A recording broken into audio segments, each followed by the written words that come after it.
안녕하세요. 선한스타로 로쌤입니다. 자, 2021년 10월 26일 화요일 주영방송 시작하도록 하겠습니다. 자, 먼저 다우지수입니다. 사상체 효과 다시 한번 건드렸는데 강보합권으로 해서 몰랐다고 하긴 좀 민망하네요. 그래도 사상체 효과라 살짝 터치했으니까 참고하시고 종가 기준으로 최고가죠. 자, 나스닥도 이제 사상체 효과 쪽으로 붙어가고 있습니다. 테슬라가 굉장히 좋은 모습을 보였는데, 자, 기업 실적 중심으로 해서 그대로 반영이 되고 있다. 항상 말씀드리지만 시간의 차이가 있을 뿐 주가는 기업 가치에 수렴한다라고 말씀드렸습니다. 실적이 잘 나오고 그리고 경기가 회복되고 있기 때문에 자연스럽게 조정은 뭡니까? 얼마 전까지만 해도 굉장히 불확실성이 컸는데 말 그대로 불확실성입니다. 경기를 꺾어내리고 기업의 실적을 타격을 입히는 이런 상황이 아니었다. 미국이 셧다운된다. 아니었죠. 예산안이 통과되면서 이제 셧다운되지 않았다. 미국이 디폴트 된다. 이 부분도 2개월 지연이지만 디폴트 안 시킨다고 말씀드렸죠. 여러분도 알고 계시는 사실이에요. 미국이 인위적으로 정치권에서 본인 국가인 미국을 디폴트 시킨다? 말이 안 된다고 생각합니다. 그럴 이유는 없다. 그래서 미국의 이슈는 해소가 된다. 인플레이션 정도는 지금 용인해주고 있는 것이고 알고 있죠. 누구나 여러분들도 알고 계시고 연준도 알고 있고 다 알고 있습니다. 자, 그래서 올해는 건드리지 않는다. 대신 내년 상반기까지 1분기까지 컨트롤이 안 된다 싶으면 2분기 정도에는 그러면 정책을 낼 수 있지 않겠느냐라고 생각하고 가시면 돼요. 자, 그래서 빠르면 1분기 끝날 때쯤, 늦으면 2분기에서 3분기 사이 정도에 인플레이션이 이제 잡히지 않는다. 그러면 정책을 내놓는다. 라고 보시면 됩니다. 그러면 이미 다 준비가 되어 있지요. 그렇기 때문에 우려감 때문에 살짝 밀렸다. 그 부분은 해소가 됐다. 헝다그룹 이슈 이미 이자를 23일 거 지급하고 29일, 11일 남았는데 공사 10개 이상의 프로젝트를 재개하고 있어요. 파산되면 프로젝트 진행할 수 있나요? 안 되죠. 그렇다라는 것은 헝다그룹이 자신감을 좀 찾지 않았느냐라고 시장에서 보고 있습니다. 그러니 제자리 찾아온 겁니다.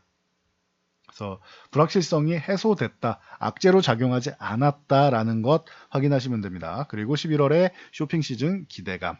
그래서 불안 요소가 있다라고 하면 지금 물류 대란 때문에 쇼핑 시즌 때 블랙 프라이데이가 제대로 성사되지 않는다거나 하면 그 부분이 오히려 문제가 될 수 있습니다. 그건 진짜 악재가 되겠죠.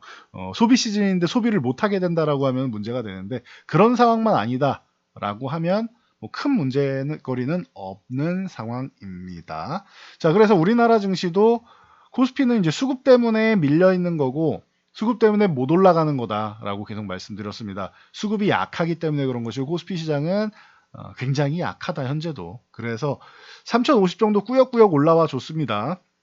한 3100 정도까지는 와줘야 3050을 흔들기 하고 3000 내려가든 3050 흔들기를 하건 휴식 구간 찾은 다음에 정상화 구간을 가기 때문에 3100 정도는 와줘야 좀 신뢰성이 올라간다 했는데 오늘 거래량이 굉장히 적죠. 자, 이러면 내일 갭으로 돌파해서 한 차례 치고 가거나 장대 양봉이 나오지 않는 이상 3050 돌파보다는 돌파 시도 정도 하고 다시 이렇게 살짝 미끄러져 내릴 가능성이 있다라는 거. 그래서 내일은 갭 상승으로 해서 유지해 주거나 아니면 여기서 이 3050 근처에서 장대 양봉을 하나 만들어서 거래량을 좀 키워줄 필요가 있다. 그래야지 돌파 가능성을 높인다라고 보시면 됩니다. 수급 동향은 별로 볼 게 없습니다. 외국인들이 매도하지 않는다 정도. 그리고 코스닥 주식을 1일 비하면서 매도했다 매수했다는데 매수를 쌓는다라는 거. 기존에 말씀드렸던 그대로예요. 풋옵션 매수, 콜옵션 매도, 선물 매도 이거 다 하방 포지션 아닌가요? 맞습니다. 근데 금액 자체가 아주 크지는 않다. 그래서 계속 말씀드린 게 무작정 계속 치고 달리면서 올라가면서 우리도 사상체육과냐? 아니요. 11월 만기까지 그럴 확률은 없다라고 봅니다. 사상체육과를 간다거나 할 확률은 11월 만기까지는 거의 없다라고 봅니다. 그렇다라고 하면 이제 보름 조금 넘게 남았죠. 그렇다라고 하면은 제한적인 반등 후에 휴식 구간 정도 만들 수 있다. 그리고 나서 해당 구간에서 휴식 구간에서 더 치고 갈지는 그때 휴식 구간의 수급을 보고 판단하면 된다라는 것이에요. 결론적으로 올라가는데 빨리 가느냐 천천히 가느냐 차이라고 생각하시면 됩니다. 그래서 보시면 되고 코스닥은 걱정할 게 없다. 1000포인트 넘어가는 건 어렵지 않다라고 말씀드렸고 1000포인트 위에 있는데 1020포인트 정도에선 저항 한번 받을 수 있다. 만약에 1020포인트까지 바로 회복해서 치고 간다라고 하면은 이번에도 지난번처럼 이번에도 거의 V자 반등이 되는 겁니다. 그렇다라고 하면은 최근 하락은 뭐다? 우려감 때문에 밀리긴 했지만 좀 과하게 밀렸는데 이거는 그냥 신용 물량 그리고 스탁물 물량 일부 털고 가는 거다. 일부만 터는 거예요. 일부. 정말 소량만 한번 조정 정도만 하고 가는 거지 뭐 다 털려면은 한참 내려가야 된다. 근데 그럴 상황은 아니라고 말씀드렸어요. 그래서 일정 부분 털고 가는 정도의 상황이다 라고 보시면 됩니다. 그러면 시황은 깔끔하게 정리가 됐습니다. 자, 삼성전자, 하이닉스가 좋은 실적을 발표했다. 3분기까지는 좋을 거라고 누누이 말씀드렸습니다. 그래서 D램 쪽에 특화가 돼 있는 하이닉스까지 실적이 좋다라는 것, 이 부분은 반도체에 대한 우려감 너무 과하지 않느냐. 그리고 하이닉스가 파운드리 부분을 2배 확대하겠다. 그리고 키파운드리를 인수한다라고 했습니다. 그래서 그러면은 이게 키파운드리가 원래 다른 업체가 아니에요. 하이닉스가 이제 17년 전에 경영난에 허덕이면서 그때 뭐 2,300원까지 내려갔었습니다. 그러면서 이제 시스템 반도체 사업부를 매각했는데 그 중에서 파운드리 부분만 다시 가져오는 거다 생각하시면 됩니다. 지금은 파운드리가 뭐 호황이니까 당연히 좋지요. 그래서 하이닉스가 이제 10만 원대는 안착했다 정도로 보시면 돼요. 흔들기 정도는 나올 수 있어도 안착했다 보시면 되고, 그리고 인텔이 차세대 CPU 엘더레이크 공개가 임박했습니다. 4분기에 뭐 발표한다라고 했는데 4분기에 PC용 출시가 된다. 그리고 내년 2분기에 서버용이 출시가 된다. 그럼 어떻게 된다? 인텔 CPU가 출시되면은 DDR5 시대가 열린다. DDR5가 바로 메인으로 잡지는 않습니다. DDR4가 그때 당장은 뭐 주류고 DDR5가 서서히 점유율을 올려가는 형식이 됩니다. DDR5는 서서히 점유율이 내려가고. 자, 그러면 4분기에 D램 가격이 조금 내려가도 DDR5가 판매되기 시작하면 생각보다 타격은 조금 덜 할 수 있다라고 말씀드렸습니다. 4분기에서 내년 1분기 사이에. 그리고 자, 뭐 내년 2분기에 서버용이 출시된다라고 하면은 당연히 더더욱 DDR5 점유율은 점점 이제 올라가는 거다. 그렇다라고 하면은 여러분들이 지금 공매도 리포트가 나와서 그렇지 우려감은 좀 과하다라고 누누이 말씀드렸고 8월 공매도 때부터 말씀드렸는데 이 내용이 지금 나오는 거예요. DDR5에 대한 기대감이 있다. 반도체주 이제는 실적 바탕으로 해서 바닥권에서 반등 나올 가능성이 충분하다라는 것 여러분들이 확인하시고 가시면 됩니다. 자, 그래서 반도체 관련주들 오늘 이제 바닥 잡고 이제 움직이기 시작하는, 바닥에서 수급이 들어오기 시작하는, 그렇다고 막 한 번에 여기서부터 이렇게 막 수직 상승을 한다라기보다는 꾸준히 회복될 거라고 봅니다. 이렇게 파형을 만들면서 어떤 놈은 좀 강한 놈이 있을 거고 좀 약한 놈이 있을 겁니다. 꾸준하게 움직일 거라고 봅니다. 한 2달 정도, 그냥 연말 정도까지 생각하시면 될 것 같고, 조금 느리면은 이제 내년 1분기 정도까지 보시면 될 것 같아요. 그러면은 좀 과하게 밀려있는 종목들은 제자리를 찾아가는 과정이 이제는 나온다 보시면 됩니다. 그래서 그동안 이제 타이밍 보면서 기다렸는데, 오늘 같은 경우에는 좀 의미 있는, 바닥권에서 의미 있는 이제 수급이 들어오는 종목들이 많이 발생했습니다. 참고하시기 바랍니다. 자, 테슬라가 렌터카 업체 합체에 10만 대 주문을 받았다라고 합니다. 그러면서 실적도 잘 나왔죠. 그러면서 이제 드디어 주당 $1,000를 넘었습니다. 시가총액 1조 원. 어마어마하죠. 시가총액 1조 원을 넘어가면서 이제 주당 $1,000니까 천슬라라고 별명이 붙고 있습니다. 그래서 센트럴 모텍을 비롯해서 뭐 상하 프론테크, 뭐 시그네틱스, 국보 디자인 이런 기업들이 좀 뭐 상승이 나오고 있다. 특히 국보 디자인 같은 경우는 테슬라의 뭐 주식을 이제 보유하고 있으면 테슬라뿐만 아니라 뭐 애플이나 아마존이나 이 투자를 좀 잘했습니다. 국보 디자인이. 그래서 뭐 지분 가치로 해서 이제 오늘 강하게 이제 모멘텀이 나오면서 거래량이 형성됐다 보시면 됩니다. 자, 삼성바이오로직스도 이제 장마감 후에 분기 최대 실적 발표했습니다. 어닝 서프라이즈.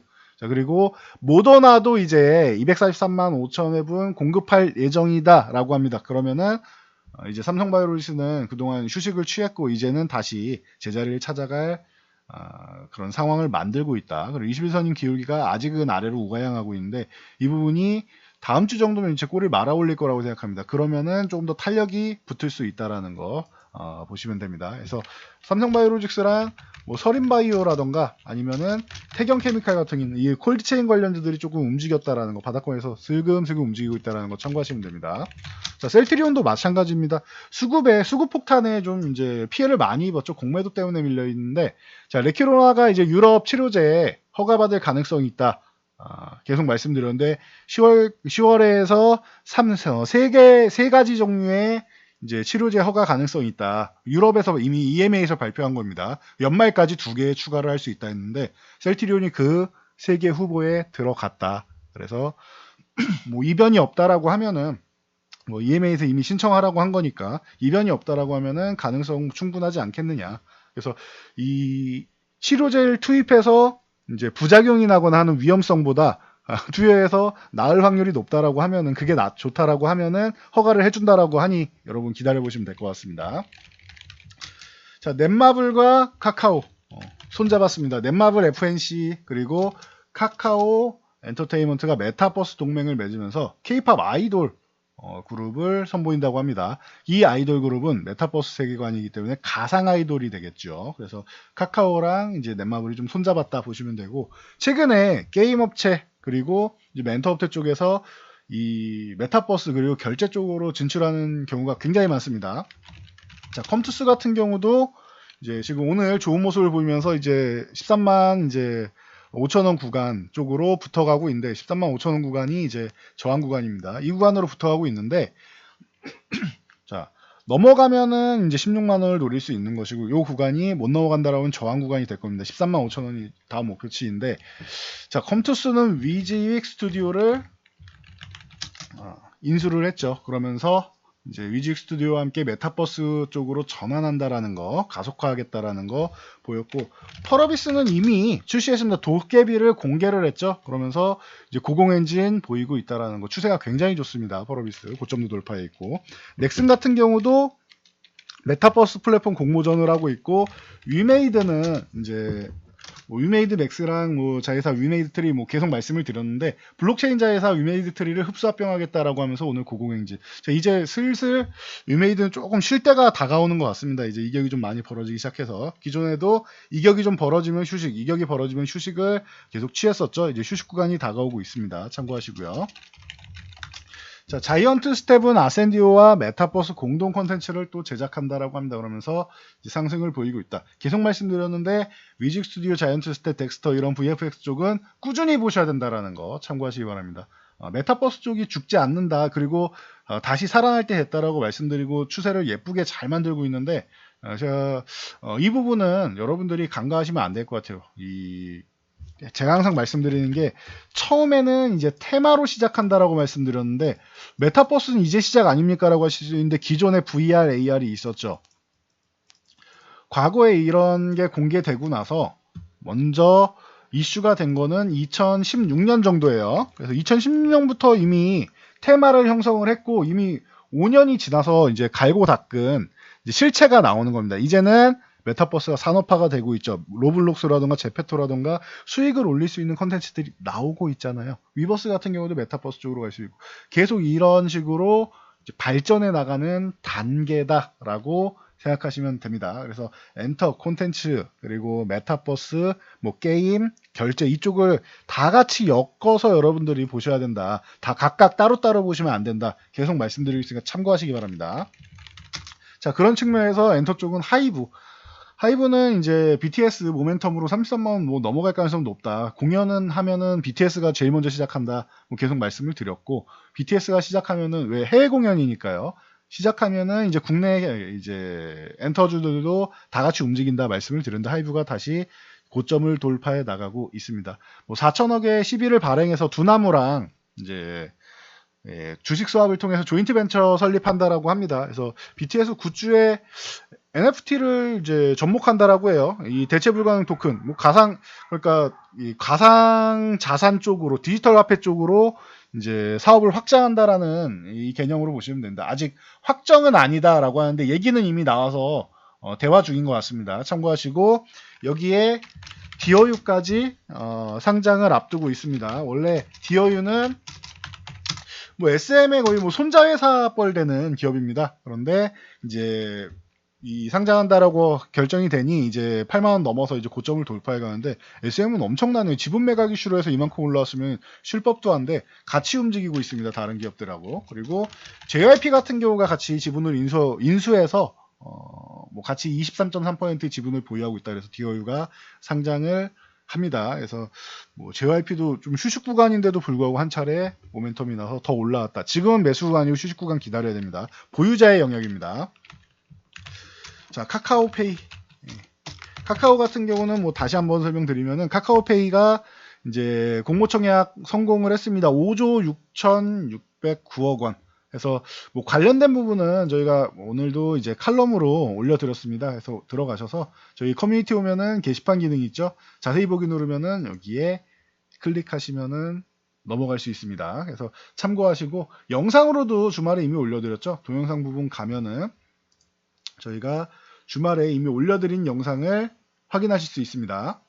그리고 지금 실적 시즌이니까 실적 잘 확인하세요 라고 말씀을 드렸고 마지막으로 이제 친환경 관련주들 놓치지 않고 그냥 순환매가 나오는 것을 보시면 된다. 그래서 수소 쪽으로 해서 두산퓨얼셀 뭐 꾸준히 이제 좋은 모습 보이면서 다시 한번 55,000원 저항을 두들기고 있다. 두산퓨얼셀이 55,000원 넘어갈 가능성 충분합니다. 넘어간다라고 하면은 다른 수소 관련주들도 함께 움직일 수 있다. 뭐 대표적으로 뭐 일진하이솔루스부터 시작해서 많은 종목들이 있다. 하이솔루스가 신규 상장주라 꺼림직하면 다른 대안주를 보시면 된다 말씀드렸습니다.